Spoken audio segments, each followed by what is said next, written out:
سورۃ النصر کے بارے میں اکثر لوگوں کا خیال یہ ہے کہ یہ مدنی ہے، میری ذاتی رائے یہ کہ یہ بھی مکی ہے، اس لیے کہ یہاں بھی اصول وہ ہے اذا جاء نصر اللہ والفتح، جب آ جائے مدد اللہ کی اور فتح۔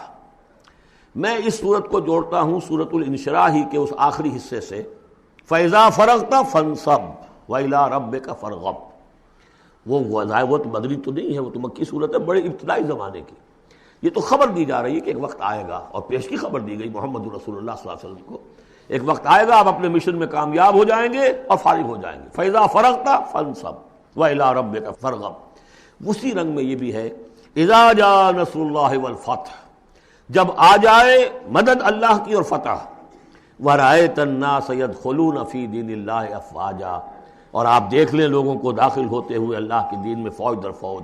فَسَبِّحْ بِحَمْدِ رَبِّكَ وَاسْتَغْفِرْ، تو پھر اس وقت آپ ہمہ تن اپنے رب کے استغفار اور تحمید میں لگ جائیے گا۔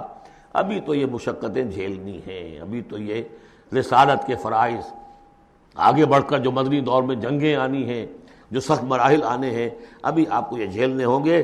انہ کان توابا، یقیناً اللہ تعالیٰ بہت توبہ کو قبول فرمانے والا ہے۔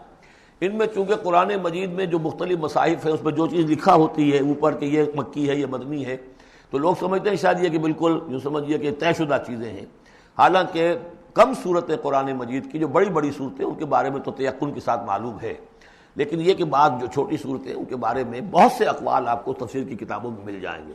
میں نے جتنی بھی بہرحال تحقیق کی ہے، میرے نزدیک یہ بھی مکی ہے، مدنی نہیں ہے، یہ بھی ایک خبر دی جا رہی ہے جیسے کہ سورہ انشراح میں۔ اس کی وجہ یہ کہ پھر آ رہی ہیں مکی صورتیں۔ بارک اللہ لی ولکم فی القرآن العظیم ونفعنی وإیاکم بالآیات والذکر الحکیم۔